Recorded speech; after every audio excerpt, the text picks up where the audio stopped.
Hello students, मैं अंजलि पयाल स्वागत करती हूँ आपका आईसीटी वर्चुअल क्लासरूम देहरादून से। कैसे हैं आप सब लोग?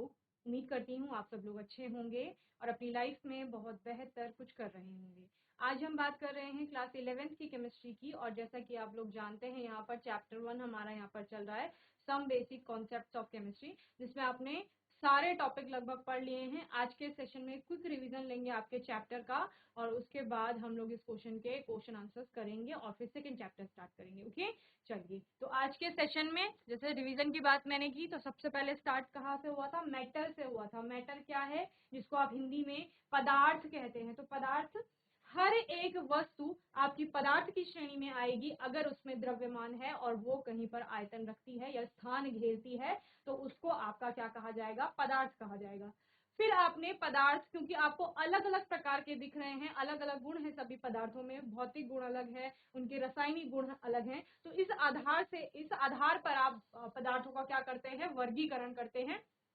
दो तरह से वर्गीकरण करते हैं, एक आपका भौतिक वर्गीकरण आता है, दूसरा रासायनिक वर्गीकरण आता है। भौतिक वर्गीकरण जिसको आप फिजिकल क्लासिफिकेशन कहते हैं, और रासायनिक वर्गीकरण यानी कि केमिकल क्लासिफिकेशन की बात कर रहे हैं। तो क्लासिफिकेशन ऑफ मैटर में आप दो तरह से इसको क्लासिफाई करते हैं, फिजिकल क्लासिफिकेशन देते हैं और केमिकल क्लासिफिकेशन देते हैं। ओके, फिजिकल क्लासिफिकेशन या भौतिक वर्गीकरण में आप पदार्थ के भौतिक गुणों को देखते हैं कि किस प्रकार से पदार्थ आपको दिख रहा है, ठीक है ना। और कुछ गुणों के आधार पर आप तीन तरह से इसको क्लासिफाई करते हैं, तीन भौतिक अवस्थाएं आप पदार्थ की बताते हैं, जिसमें क्या क्या है? पहला है आपका सॉलिड यानी कि ठोस, दूसरा है आपका लिक्विड यानी कि द्रव, तीसरा है गैस। ओके, तो तीन भौतिक अवस्थाओं में पदार्थ को वर्गीकृत किया जाता है, और तीनों भौतिक अवस्थाओं को आपने बहुत अच्छे से पढ़ा था, जहां पर आपने क्या बोला? पदार्थ अगर ठोस अवस्था में है तो क्या होगा? एक तो रिजिड स्ट्रक्चर होगा, दृढ़ संरचना उसकी होगी। इसके अतिरिक्त उसके जो कण होंगे वो बहुत पास पास होंगे, यानी अंतरा आणविक स्थान बहुत कम होगा, और उनके बीच में अंतरा आणविक आकर्षण बल प्रबल होगा, यानी कि स्ट्रॉन्ग आपका इंटरमोलिकुलर फोर्स वहां पर देखने को मिलेगा आपको। इसके अलावा ये बहते नहीं है, इनका आकार और आयतन दोनों क्या होता है? निश्चित होता है, यानी जिस भी आकार का एक स्थान पर है, जब तक एक्सट्रीम कंडीशंस पर नहीं ले जाएंगे उसका आकार वही रहेगा। आयतन भी एक ही समान घेरते हैं, चाहे इनको कहीं पर भी आप रख दो। ओके, सेकेंड आपकी कैटेगरी थी, दूसरा वर्ग था लिक्विड का, यानी द्रव जिनको कहा जाता है। द्रव कौन से थे आपके?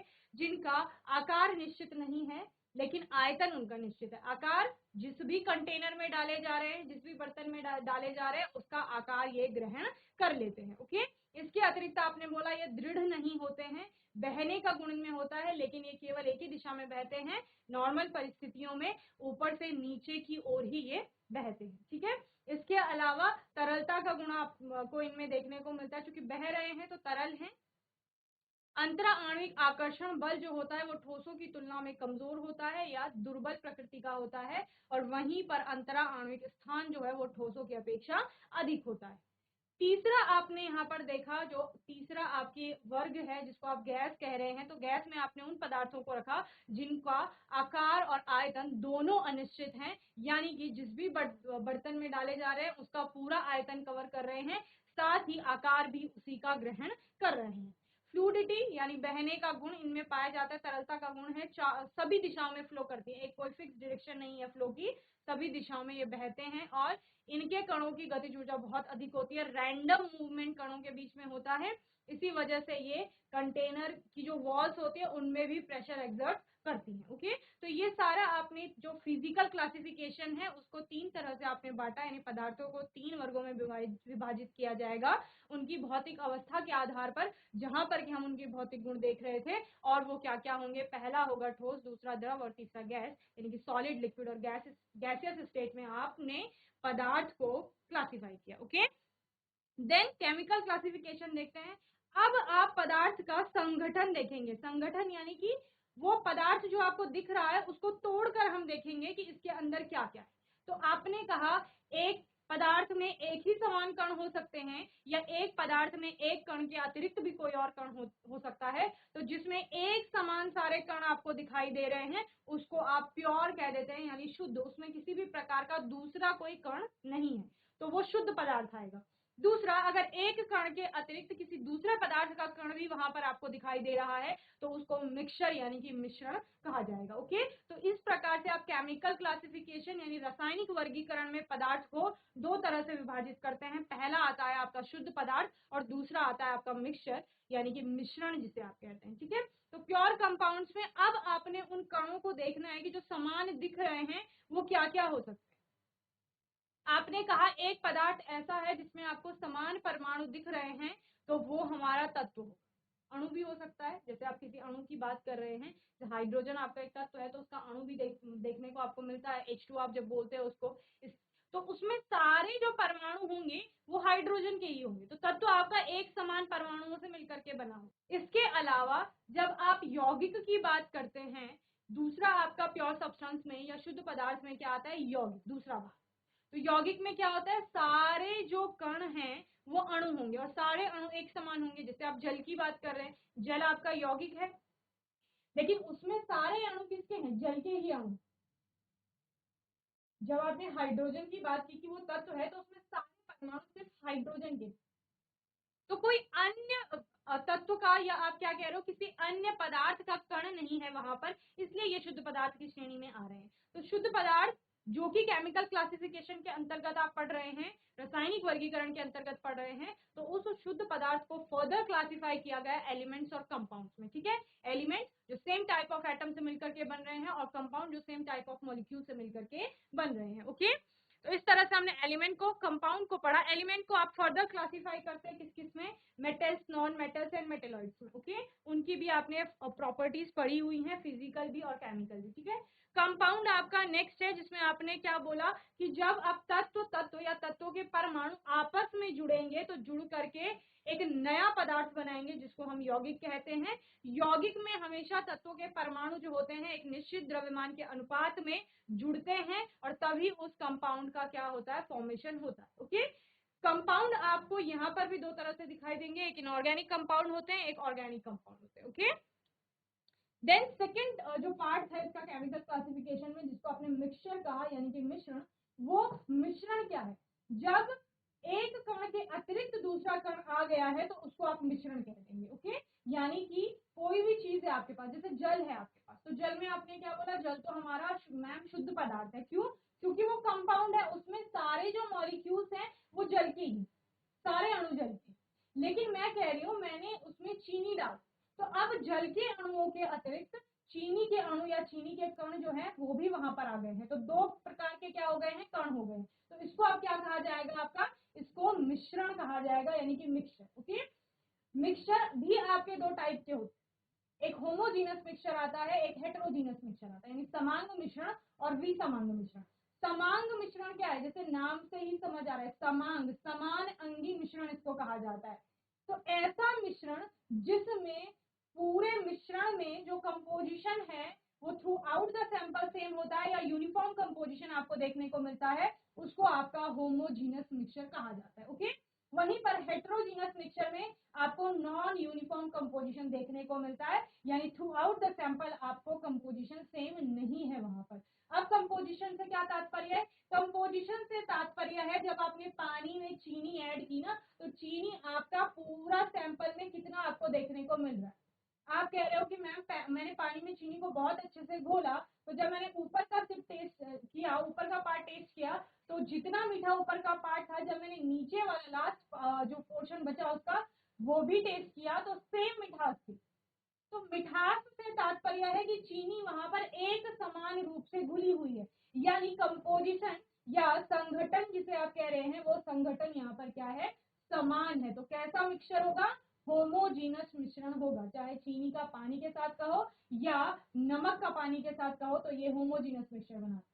वहीं पर अगर मैं उसी पानी में रेत को ऐड कर दूं और उसको घोलने का प्रयास करूं, कुछ समय लगाऊं, क्या रेत घुलेगी, नहीं घुलेगी। क्यों, क्योंकि वो इनसॉल्युबल है, अविलेय है वो जल के साथ। अब क्या होगा, कुछ समय के लिए आपने उस मिश्रण को ऐसे ही अनडिस्टर्ब रख दिया, यानी उसको हिलाएंगे नहीं, तो आप क्या देखते हैं, धीरे धीरे आपकी जो रेत है वो नीचे बैठना शुरू कर देगी। ओके, तो इस तरह से क्या होगा, कंपोजिशन अब सेम नहीं रहेगा। जहां आप कह रहे थे कि पानी में चीनी मिलाने पर मिठास समान थी, यानी कि चीनी की मात्रा सब जगह समान थी, यहाँ वो आपको दिखाई नहीं दे रहा है। क्यों? क्योंकि रेत आपकी नीचे तले पर ज्यादा मात्रा में है और ऊपर आपकी कम मात्रा में, तो संगठन सब जगह अलग अलग होगा। तो ये होमोजीनस मिक्सचर और हेटेरोजीनस मिक्सचर को आपने अच्छे से पढ़ा। यूनिट ऑफ मेजरमेंट आपने देखे थे, जहां पर टाइम के लिए आपने सेकंड को देखा कि टाइम को हम सेकंड में मेजर करेंगे। मास किलोग्राम में आएगा, लेंथ मीटर में, टेम्परेचर केल्विन में, इलेक्ट्रिक करंट एम्पियर में आपका आता है। ल्यूमिनस इंटेंसिटी की बात करते हैं, कैंडेला में अमाउंट ऑफ सब्सटेंस को आप मोल में बताते हैं। ठीक है, तो इस तरह से हमने सभी की डेफिनेशंस भी पढ़ी थी। साइंटिफिक नोटेशंस के बारे में हमने देखा था कि यहाँ पर होता क्या है साइंस में, चाहे आप केमिस्ट्री पढ़ रहे हैं, फिजिक्स पढ़ रहे हैं, बहुत बड़ी बड़ी संख्याएं आपको देखने को मिलती। तो उन बहुत बड़ी संख्याओं को हम किसकी फॉर्म में, capital N into 10⁻⁴ small n की फॉर्म में रिप्रेजेंट करते हैं। इसी को आपका साइंटिफिक नोटेशन यानी कि वैज्ञानिक संकेतन कहा जाता है। ठीक है, तो कोई भी बहुत बड़ी संख्या है डेसिमल में या फिर ऐसे ही कोई बहुत बड़ी संख्या है, तो उसको आप क्या करेंगे, इस फॉर्म में लिख लेंगे जब, तो उसको क्या कहा जाएगा, साइंटिफिक नोटेशन कहा जाएगा। ठीक है, एग्जाम्पल यहाँ पर दिया गया है, आपके पास देखो इतनी बड़ी संख्या थी। अब इसका आपने क्या करना है, इसका इस तरह से आपने निरूपण करना है या इसको इस फॉर्म में आपने लिखना है। क्लियर? तो यहाँ पर करते क्या है, आपको डेसिमल को शिफ्ट करना हो। पहली चीज, जब आप कैपिटल N की बात कर रहे हैं तो कैपिटल N आपका डिजिट टर्म होता है। क्या होता है? डिजिट टर्म, यानी कि जो नंबरिंग है यहाँ पर ये वाली, इन दोनों के बीच में आपको डेसिमल लाना है। 12 है ना, तो 1 और 2 के बीच में आपको डेसिमल लाना होगा। इसके अलावा स्मॉल n आपका क्या है, जिसको आप क्या कह रहे हैं, एक्सपोनेंट हैविंग पॉजिटिव और नेगेटिव वैल्यू। तो आपका धनात्मक या ऋणात्मक कुछ भी हो सकता है, घात होती है ना जो, वो यहाँ पर धनात्मक या ऋणात्मक कुछ भी हो सकती है स्मॉल n की वैल्यू। तो जब आपने कहा 1 2 5 4 ये आपके पास संख्या थी, इस संख्या में डेसिमल कहाँ है, यहाँ है। आपको कहाँ शिफ्ट करना है, इसको यहाँ शिफ्ट करना है। ठीक है, तो कितनी संख्याओं को आपने, कितने स्थान आपने इसको शिफ्ट किया, बताओ। 1 2 3 4 5 6 7 7 प्लेसेस आपने इसको लेफ्ट साइड को शिफ्ट किया। 7 स्थान आपने इसे बाईं ओर शिफ्ट किया। तो आपने क्या किया, पॉजिटिव में n की वैल्यू लिखी, स्मॉल n की वैल्यू आपने क्या लिखी, पॉजिटिव में लिखी। तो क्या आ गया, 10 की पावर 7, 1.254 इंटू 10⁻⁷। वहीं पर ठीक इसके विपरीत हो जाएगा जब आप डेसिमल को क्या करेंगे, राइट हैंड साइड में शिफ्ट करेंगे। ओके, अगर यहाँ कहीं डेसिमल है और इसको आप यहाँ से यहाँ लाएंगे तो वो क्या होगा, ऋणात्मक में आपकी या ऋण के रूप में आप उस घात को लिखेंगे। ओके, जैसे कि आपको यहाँ पर सेकेंड एग्जाम्पल में दिया गया है। यहाँ पर क्या हुआ, डेसिमल यहाँ है, आपको इसको कहाँ शिफ्ट करना है, 4 के बाद शिफ्ट करना है। ठीक है, क्या थी वैल्यू, 0.00456 ये वैल्यू है। आपने ये डेसिमल कहाँ लाना है, यहाँ लाना है। तो अब आप क्या कर रहे हो, 1 2 3 प्लेसेस आप उसको राइट हैंड साइड में शिफ्ट कर रहे हैं।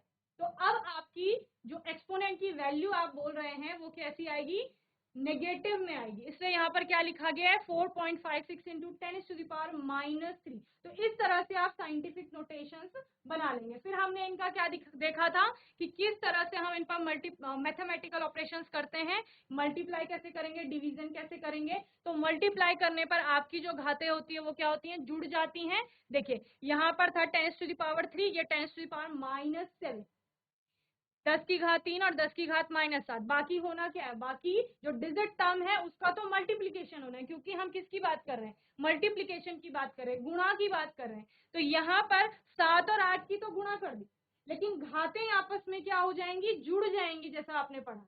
ठीक है, तो यहाँ पर 3 के साथ हमने -7 को, जो आपका ऋण 7 है उसको जोड़ लिया है।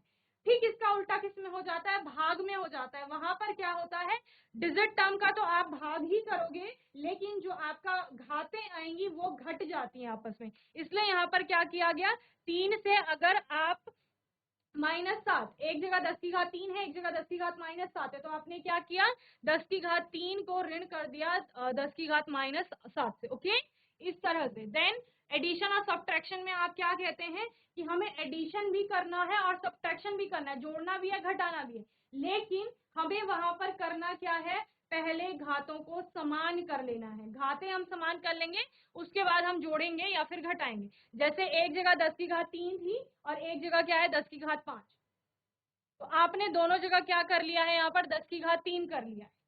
ओके, उसके बाद आप क्या करेंगे, एडिशन करेंगे और लास्ट में आपका क्या आ गया, 10 की घात 3 ही आएगा। ओके, तो इस तरह से हमने ये पढ़ा था। देन हमारा इंपॉर्टेंट टॉपिक आया था लॉज ऑफ केमिकल कॉम्बिनेशन, द्रव्यमान संरक्षण का नियम जिसे कहा जाता है। द्रव्यमान संरक्षण का नियम, यहाँ पर आपने केमिकल कॉम्बिनेशन यानी रासायनिक संयोजन के नियम जो पढ़े थे, उनमें पहला आया था law of conservation of mass यानी द्रव्यमान संरक्षण का नियम।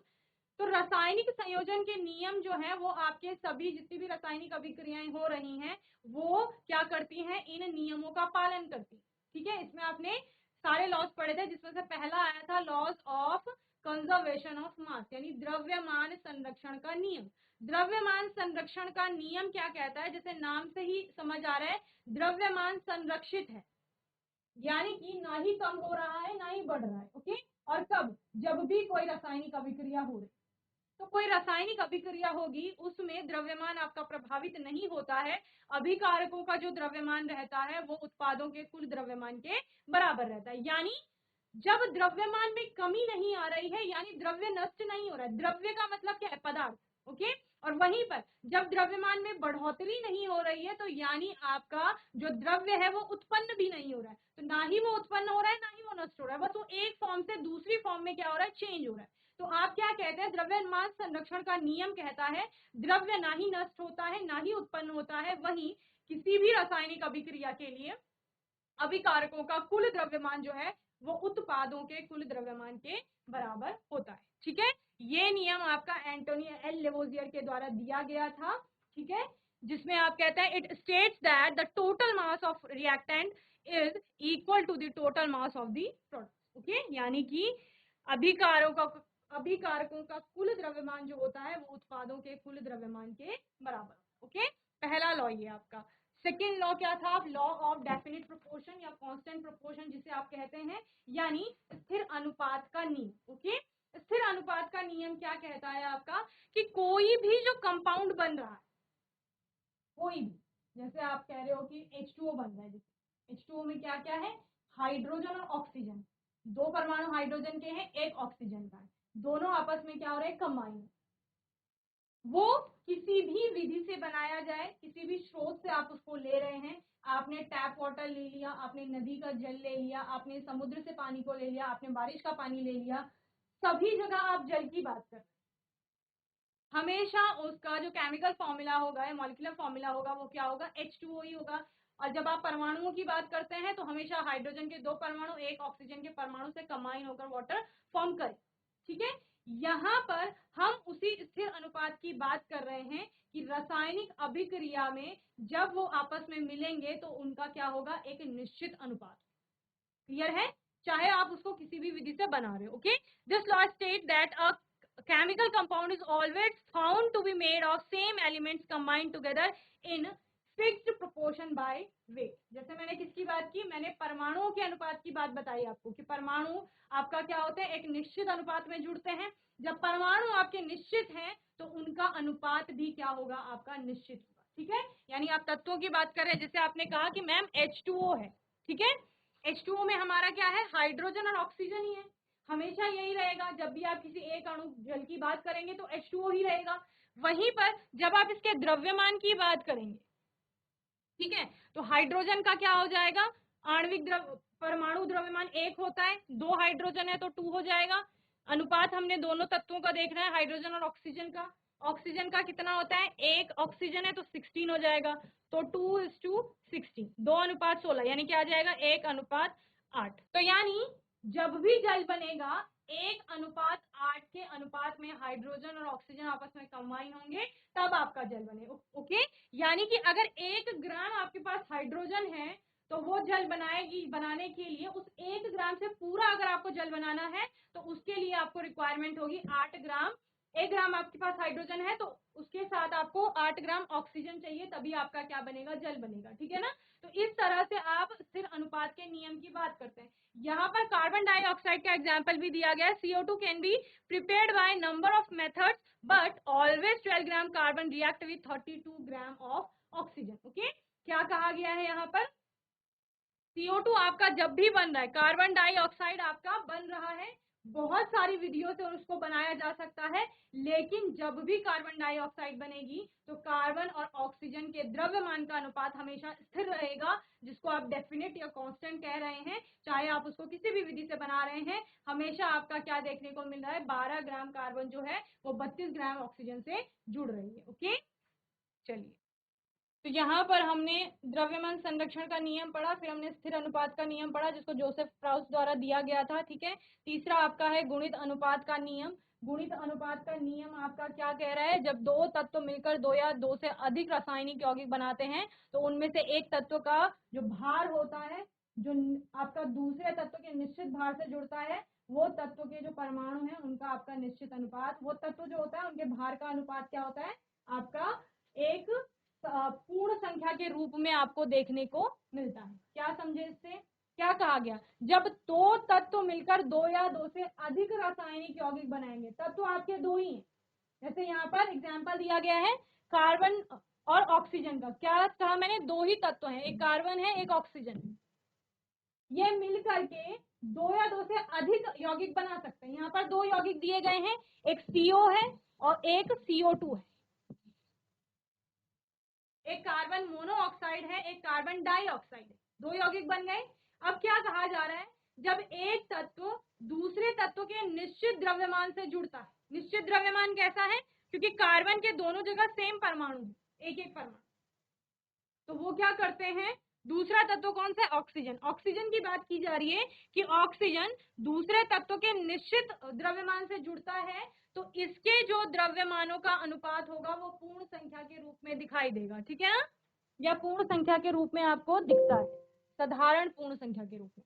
क्या कहा मैंने, दो तत्व हैं कार्बन और ऑक्सीजन, ठीक है, ध्यान से समझिए, दो तत्व आपस में मिल करके दो से अधिक यौगिक बना रहे हैं, क्या क्या बनाया, एक आपका बनाया कार्बन मोनोऑक्साइड और दूसरा आपका बनाया कार्बन डाइऑक्साइड, दो यौगिक हो गए अलग अलग।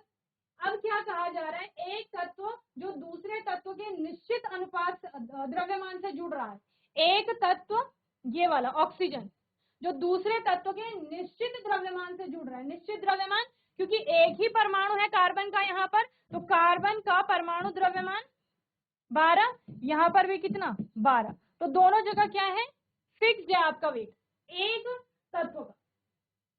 अब देखना किसको है, देखना दूसरे तत्व को, तो दूसरे तत्व का जो दोनों जगह द्रव्यमान होगा उसका अनुपात कैसा होता है, साधारण पूर्ण संख्या के रूप में होता है। यहाँ पर ऑक्सीजन का द्रव्यमान कितना है, 16, ठीक है, और यहाँ पर कितना है 16 इंटू 2, क्यों, क्योंकि ऑक्सीजन के आपके दो एटम है, यहाँ पर O2 है ना यहाँ पे, तो कितना हो गया 32। तो आपको इन दोनों के बीच का रेशियो देखना है, यानी ऑक्सीजन का ही रेशियो देखना है, दोनों यौगिकों में देखना है द्रव्यमान का। ओके, तो कितना आया आपके पास 1:2 का, तो ये क्या है, साधारण पूर्ण संख्या का अनुपात, ना ही कोई फ्रैक्शन में अनुपात देखने को मिलेगा, ना ही डेसिमल में वैल्यू आएगी, सिंपल होल नंबर में आपको रेशियो देखने को मिलेगा। तो सिंपल सी बात है, क्या कहा गया, दो आपके पास तत्व थे जो आपस में जुड़ करके दो यौगिक बना रहे थे, दो से अधिक यौगिक भी बना सकते हैं, दो यौगिक बना रहे थे जिनमें से एक तत्व का आप द्रव्यमान निश्चित कर रहे हैं कि कार्बन का निश्चित फिक्स्ड मास है, दोनों जगह 12 है, ठीक है ना, और इसके साथ आप दूसरे तत्व को जो जुड़ा हुआ है उसके द्रव्यमानों का अनुपात देखेंगे, तो वो द्रव्यमानों का अनुपात कैसा आएगा, साधारण पूर्ण संख्या के रूप में आएगा। बस यही आपका क्या है, गुणित अनुपात का नियम है, लॉ ऑफ मल्टीपल प्रोपोर्शन, जो डाल्टन के द्वारा दिया गया।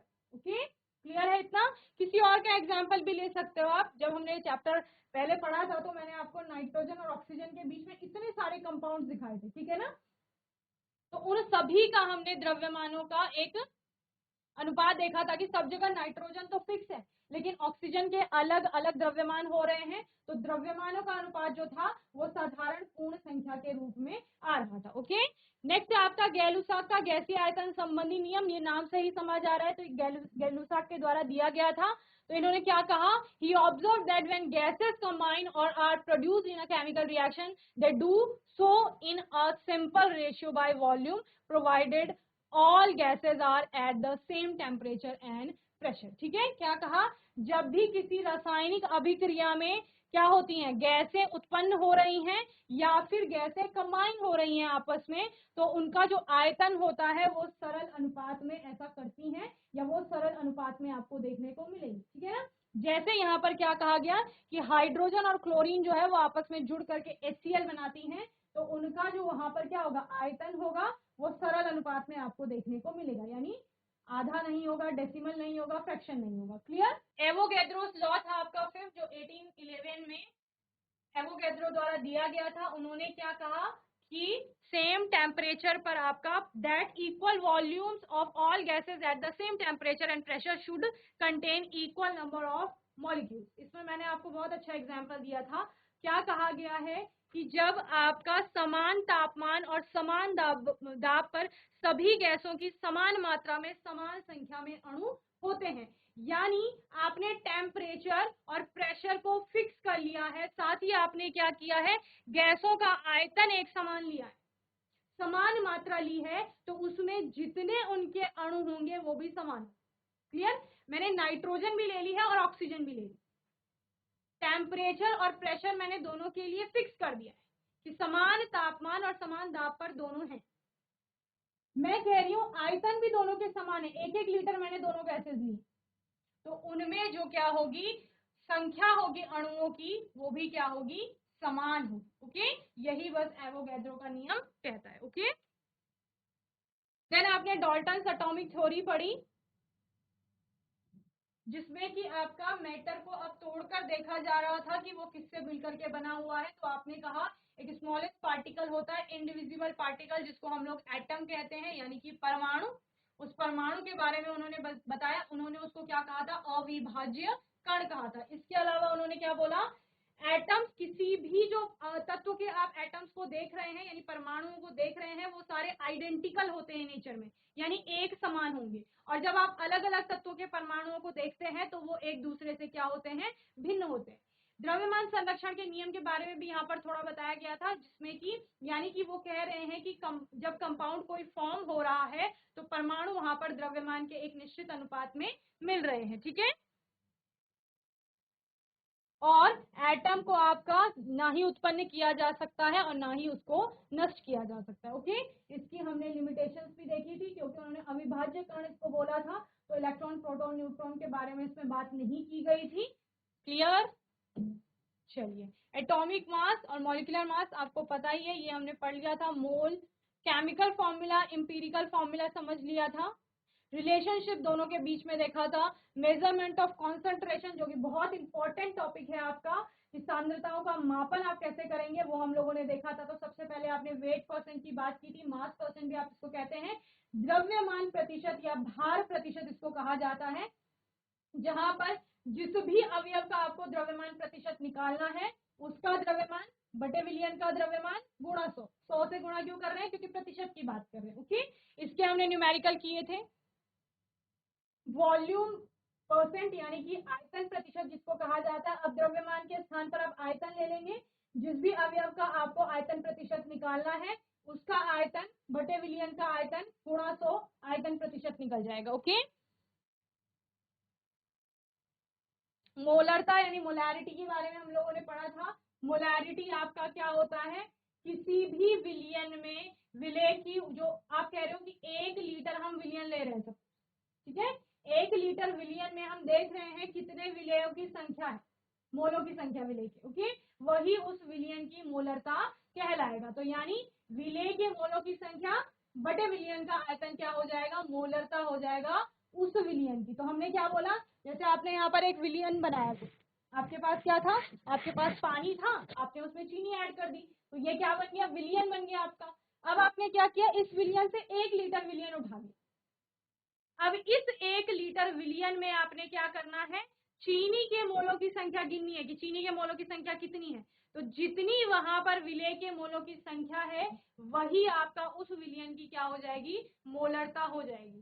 ठीक इसके विपरीत आपका क्या होता है, मोलरता की बात आप जब करते हैं तो मोलरता में आप क्या करते हैं, 1 किलोग्राम, अब आप भार लेंगे लेकिन विलायक का लेंगे, 1 किलोग्राम विलायक में उपस्थित विलेय की मोलों की संख्या क्या हो जाएगा, उसकी मोलैलिटी यानी कि मोलरता कहलाएगा। ओके, चलिए इसके अलावा मोल फ्रैक्शन की बात हम लोगों ने की थी। मोल फ्रैक्शन आपका क्या है, मोल प्रभाज या मोल अंश जिसे कहा जाता है, कुछ भी नहीं है, मोलों की संख्या का अनुपात है। किस किस के मोलों की संख्या का अनुपात, जिस भी घटक का आपको मोल प्रभाज निकालना है उसके मोलों की संख्या बटे विलियन में उपस्थित कुल मोलों की संख्या, यही आपका मोल प्रभाज होगा उस घटक के लिए। ओके, तो जैसे आपने कहा कि मैम हमें विलेय का मोल प्रभाज निकालना है तो क्या होगा, तो विलेय के मोलों की संख्या बटे विलियन में कुल मोलों की संख्या जो होगी वो विलेय का मोल प्रभाज हो जाएगा। ओके, और विलायक के मोलों की संख्या